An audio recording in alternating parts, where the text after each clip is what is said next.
Assalamualaikum warahmatullahi wabarakatuh. Saya Ferdi Ada Antoni, peserta PPG dalam jabatan Angkatan 1 tahun 2022 LPTK UNIF. Pada kesempatan kali ini saya akan mewawancarai teman sejawat sesama guru mengajar di SMP Negeri 1 Bengkulu Utara tentang masalah-masalah yang telah diidentifikasi pada LK 1.2 eksplorasi penyebab masalah. Bersama kita sudah ada Pak Safrijal, guru PJOK senior nomor 2 di SMP Negeri 1 Bengkulu Utara. Selamat siang, Pak. Selamat siang. Sehat? Alhamdulillah sehat. Jadi kita ngobrol aja, Pak. Ya. Tidak usah terlalu kaku. Jadi kita buka masalahnya dengan satu topik, nanti kita ngobrol saja. Kita kembangkan dari topik itu hingga mengenai hasil eksplorasi penyebab masalah, terutama tentang metode pembelajaran kita guru PJOK dengan murid di kelas maupun di lapangan. Jadi Bapak sudah mengajar sudah berapa tahun itu, Pak? 23 tahun. 23 tahun di berapa sekolah? 24 tahun tahun di di 2 sekolah. di dua Sekolah pertama 15 tahun, di SMP yang sekarang sekitar 9 tahun. Berarti sekolah lama 15 15 tahun, sekolah sekarang di sini 9 tahun. 9 tahun. Nah, dari puluhan tahun pengalaman mengajar, tentu kan kita ketemu ribuan anak yang mempunyai karakteristik yang berbeda-beda. Iya. Bagaimana mereka menerima kita sebagai guru PJOK, bagaimana mereka merespon bagaimana kita mengajar, bagaimana mereka mengimplementasikan apa yang sudah kita jelaskan. Jadi Bapak boleh cerita dulu, tidak sejauh-jauh, yang terdekat dulu, pengalaman yang terdekat. Bagaimana, ada nggak pengalaman Bapak yang enak waktu mengajar, bagaimana anak menerima yang kita jelaskan? Yang kedua, atau pengalaman yang unik tentang respon anak menerima penjelasan dari kita, Pak? Silakan, Pak. Yang mengenakan ya. Yang pertama yang enak dulu, pengalaman yang paling enak dulu. Yang paling enak itu pada umumnya laki-laki. Laki-laki kalau kita ngajar olahraga itu kayaknya dia itu takut kalau tidak ada gurunya. Takut rugi. Takut rugi. Kalau laki-laki terutama, tambah anak perempuan yang agak hobi-hobi olahraga. Dia kalau kita sempat terlambat, diturutnya ke kelas kita, ke meja kita. Pak, kita olahraga lagi, Pak. Nah, begitu. Itu yang kita senangnya. Jadi kita jadi merasa dihargai, merasa dibutuhkan. Jadi respon anak tuh luar biasa. Luar biasa. Dicari nih gitu di kelas, Dicarinya carinya kita ke ruang guru. Ya, karena olahraga itu kan termasuk kegiatan pembelajaran yang secara tidak sadar anak terfreshkan pikirannya. Dari mumet dia, dari belajar matematik, IPA, pas belajar olahraga dia bisa gelak-gelak, bisa sedikit bercanda-canda dengan kawannya, masih dalam kategori sopan santun gitu masih. Iya, artinya kan PJOK ini kan mapel rekreasi sebenarnya. Rekreasi disenangi. Dari 6 hari, bukan, dari 5 hari mereka dikurung Ya, di kelas, ya. dapat sehari Sehari, mereka bebas bergerak di luar Ya, dalam tanda kelas. kutip masih ada aturan. Itu kan yang enak. Rasanya secara umum kan guru PJOK juga hampir sama seperti itulah. Ya. Memang kalau dipilih mapel-mapel favorit, mungkin PJOK kan termasuk yang 3 teratas lah untuk anak-anak favorit. Nah, sekarang kalau yang bagian pernah tidak enak Bapak, respon anak, terus lingkungan belajar atau seperti apa, pernah ada, Pak? Pertama di lingkungan belajar, kebetulan saya di sekolah pertama itu sekolah kecil yang secara tidak langsung fasilitas pendukungnya tentu agak minim dibanding Sarana ya? Iya, sarana pendukungnya termasuk seperti bola segala macam alat-alatnya. Iya, karena tergantung kepada dana yang dimiliki oleh sekolah tersebut. Terpaksa kita main akal-akalan. Contohnya kita mau mengajar di cabang olahraga basket. kemudian sekolahnya nggak ada dana, kita terpaksa minta bola aja satu cukup, lantainya nggak ada. Dengan merengek-rengek sekian tahun lagi dapat laring satu. Nah, begitulah pengalaman yang tidak mengenakan. Lagi pula ada dalam tanda kutip sebagian kepala sekolah menganggap olahraga itu kan tidak penting, padahal sangat penting sekali untuk mempromosikan sekolah kita keluar, untuk memancing minat anak. Berarti kan Bapak pengalaman yang tidak enaknya itu dulu waktu masih di sekolah kecil dulu. Sarananya kurang. Ya, Muridnya juga lebih sedikit, tapi ke suasana lebih kondusif sebenarnya. gampang ngurusnya, Karena orangnya sedikit. Tapi Kekurangannya sarana tidak ada. sarannya nggak ada. Di sekolah yang sekarang yang baru ini sarananya oke, Lumayan, anaknya banyak, ya. tapi mungkin lebih ke situasi yang kurang kondusif karena lebih banyak anak. Lebih banyak lapangan jadi butuh lebih besar gitu Iya. mestinya. Kalau kita maklum kalau seperti di kota kan lahannya lah sempit. Jadi berjubel lah di satu lapangan. Ya, kebetulan lapangannya itu yang menjadi kendala. Jadi kendala ya. Terus berkaitan dengan bagaimana Bapak mengajar tadi dengan siswa yang lebih banyak sekarang ini, respon anak dengan kita sebagai guru, apakah lebih oke sekarang dengan anak yang lebih banyak, ataukah lebih enak dulu waktu anaknya sedikit tapi sasarannya kurang? Respon anak saat kita mengajar, kita menjelaskan, kita menerangkan, bagaimana respon anak yang Bapak tangkap selama ini? Kalau dalam segi pengelolaan kelasnya kita lebih menang yang anak sedikit. Anak lebih terkuasai, dengan anak terkuasai dia lebih fokus kepada apa materi yang kita sampaikan. Kalau anak lebih banyak, apalagi kita tengok di sekolah kita yang sekarang, kadang-kadang satu lapangan itu kami sempat 3 kelas, 3 kali 30 aja lah 90 orang di lapangan. Tambah lagi kendala-kendala yang beribut di luar itu. Jadi kita harus pakai siasat yang lebih gitu untuk mengelola kelasnya agar anak tidak terlewat memperhatikan kita. Itu resikonya kalau anak banyak. Jadi di lapangan itu serempak sampai 3 kelas kan? Iya. Kalau kita tidak mahir dalam membuat pengelolaan, maka anak banyak yang melengah, banyak yang tidak memperhatikan. Itu karena kita di lapangan. Sekarang kalau seandainya kita kembali ke kelas, artinya kan ruang lingkup kelas itu kan lebih sempit lagi itu kan? Ya. Bagaimana tanggapan Bapak melihat respon anak dengan kita setelah kita menjelaskan, kita menerangkan, kita lempar pertanyaan, Bapak tangkap selama ini respon murid menghadapi mapel PJOK ini selama di kelas ini? Selama di kelas, Artinya teori ya, misalkan yang teori ya. Kalau masalah PJOK sebenarnya itu kebutuhan anak juga sebenarnya. Kembali ke yang tadi ke lapangan, terutama yang laki-laki, itu dia kalau kita pancing masalah-masalah yang lagi populer sesuai dengan cabang yang kita ajarkan, kalau kita mahir memancingnya, dia akan merespon dengan bagus dia. Oke, Pak. Apa yang tren sekarangnya memang sepak bola, kita pancing dengan itu, dia akan lebih aktif. Oh, berarti sesuai dengan tren yang sedang ada berarti kan. Berarti anak itu kan bisa kita arahkan kesimpulannya kurang membaca sebenarnya, kurang informasi. Kalau dia lebih informasi kan lebih banyak pengetahuannya selain tren yang ada. Kalau sepak bola kan sudah oke lah, luar biasa. Artinya di luar cabang seperti bab 1 bola besar kan ada sepak bola, basket, voli. Kalau sepak bola mungkin lebih banyak pengetahuannya. Saat kita pindahkan ke basket ada tapi sedikit, voli lebih sedikit lagi. Artinya bisa kita arahkan anak ini sebenarnya kurang membaca, kurang informasi. Tapi responnya untuk hal yang diketahui luar biasa, responnya dari yang kita jelaskan. Oke. Terus berkaitan lagi karena tadi kurang membaca tadi, kita lihat ke literasinya.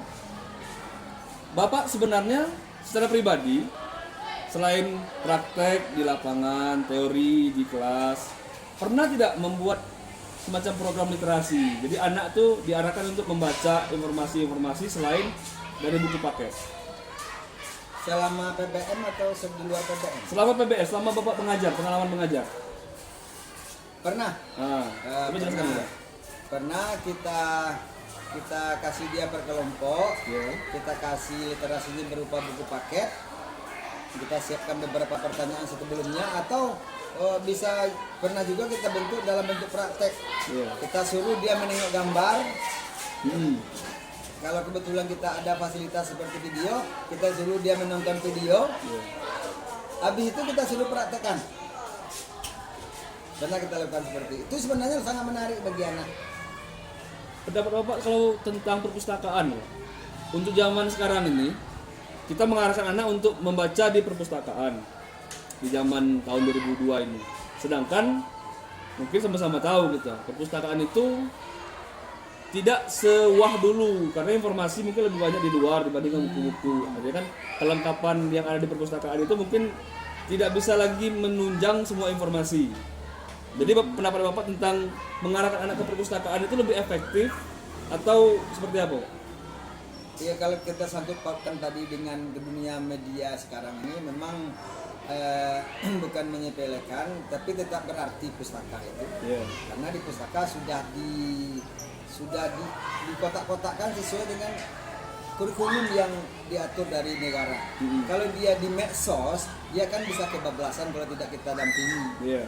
Nah, di pustaka walaupun informasinya masih sedikit, tapi dia akan terjurus kemana yang harus dia baca. Nah, di luar di medsos seperti HP, internet segala macam. Walaupun informasinya sangat luar biasa, kalau tanpa didampingi tetap tidak efektif juga nanti. Memang beruntung kita di medsos, tapi harus ada yang mendampingi biar tidak keluar dari jalur anak itu mencari informasi. Cuma sekarang fenomenanya yang kita lihat mungkin tidak semua sekolah kan. Perpustakaan itu menjadi tempat yang membosankan. Saat anak disuruh ke perpustakaan itu tidak ada minat gairah dia yang luar biasa seperti ke kantin misalnya kan berbeda. Nah, jadi kenapa dengan perpustakaan itu kira-kira? Kenapa perpustakaan tidak menjadi tempat anak senang untuk nongkrong di situ? Oke, begini, kalau kita hubungkan dengan dunia medsos sekarang, yang jelas tidak menarik. Di pustakaan monoton cuma baca aja. Coba kalau pustaka digembangkan dengan video, ada video pas anak di pustaka diputarkan video umpamanya. Atau di pustaka kita sediakan internet umpamanya. Anak bisa memilih, kita kunci siarannya kita kunci yang siaran pendidikan aja. Jadi anak tidak bosan hanya membaca aja. Dia bosan, dia ingin menengok tentang pelajaran kita, tentang basket. Dia mau nengok orang main basket. Kan tidak enak dengan membaca, menengok gambar. Kan kurang puas. Tapi diputarnya video di internet pertandingan basket NBA lebih menarik dia. Berarti inovasi perpustakaan itu harus berkembang gitu kan. Bukan lagi monoton seperti dulu sekedar menyusun buku, duduk membaca dan keluar. Harus lebih kreatif lagi. Istilah di perdagangan dia harus berani keluar dari zona nyaman. Harus berani bersaing. Bersaing dengan medsos. Sehingga anak tertarik. Tertarik juga. Nyaman nongkrong di perpustakaan. Karena kita tengok, ada internetnya, saya bisa nonton YouTube di pustaka. Nanti kita kunci aja, kan bisa dikunci. Yang mana-mana yang bisa ditonton anak. Artinya tetap ada pengawasan dari penjaga pustaka atau dari guru mapel yang memerintahkan di jam dia. PJK terutama kan. Untuk nongkrong di pustaka untuk mencari informasi. Nah terus kita kembali lagi ke waktu Bapak melihat interaksi anak dengan kita, respon. Sejauh ini yang Bapak lihat respon anak saat kita menjelaskan tentang materi terutama pasti responnya itu sebenarnya angguk-angguk mengerti atau angguk-angguk menghabiskan waktu atau memang mereka itu sebenarnya bosan. Yang Bapak sadari bosan dengan yang kita sampaikan. Kalau dalam proses belajar mengajar, kita sebenarnya masalah bosan itu tergantung monoton tidak monotonnya materi media kita teknik mengajarnya. Kalau kita pakai satu teknik mengajar umpamanya ceramah, itu aja jelas membosankan ke anak. Anak jadi timbullah tadi cacat mengangguk-angguk. Tapi kalau kita variasikan, kita pancing dengan pertanyaan, kita pancing dengan tugas, anak tuh tidak akan bosan. Itu tekniknya lagi kepada guru bagaimana supaya anak tidak bosan. Jangan dikunci satu satu cara mengajar saja. Kalau misalnya kita kombinasikan kan, kalau cuma kita menjelaskan misalnya kan, artinya kan satu arah. Anak mendengar dari arah kita misalnya kan.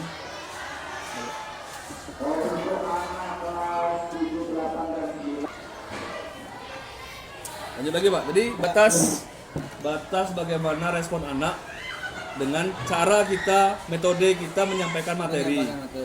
Kalau misalnya kita kombinasikan dengan permainan yang berkaitan dengan materi kita, menurut apa gimana? Sangat bagus. Kita lemparkan pamannya seperti kita praktek di lapangan. Iya. Ini yang lapangan ya. Materi kita sekarang passing. Iya. Kalau anak tidak tahu passing, kita ajarkan, kita kasih tahu secara Mencontohkan itu kan? Jangan dicontohkan dulu. Anak kan nak menemukan ini Iya. biar menarik. Kita terangkan secara verbal aja. Iya. Passing itu adalah mengoper bola kepada kawan. Passing diusahakan kawan yang menerima enak. Iya. Nah, kita praktekkan ke anak, kita bagi berkelompok. Silakan kamu passing bola ke kawan kamu. Intinya bola sampai ke kawan kamu enak menerima. Nanti akan berkembang. Ada passing satu tangan seperti basket, ada dua tangan. Seperti simulasi gitu ya? Iya, Simulasi materi sebelum masuk Iya. ke inti. iya, Jadi juga simulasi anak tuh perkenalan dulu. iya. Setelah mungkin itu baru ke kita gerakan intinya. luruskan, kita luruskan. Dari sebanyak anak yang kita kasih tugas, kadang-kadang ada ketemu yang bagus ah. Heeh.